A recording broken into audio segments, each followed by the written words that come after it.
உங்களுக்கான இன்றைய பிரபஞ்ச வார்த்தை.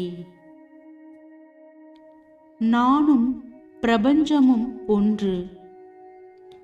மிக பெரும் செல்வ செழிப்பு என்னுடையது என உணர்வு பூர்வமாகவும் தெளிவாகவும் துல்லியமாகவும் முழுமையாகவும் தொடர்ந்து நினைக்கும் காட்சிகள் நிச்சயம் உருவாகியே தீரும்.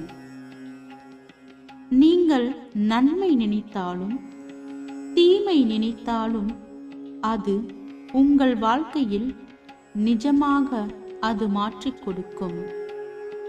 எனவே வெற்றி அடைந்து விட்டது போல் உங்களுடைய மனதில் காட்சியை உருவாக்குங்கள். அக்காட்சியை நிஜமாக மாற்றிக் கொடுப்பது பிரபஞ்சத்தின் வேலை.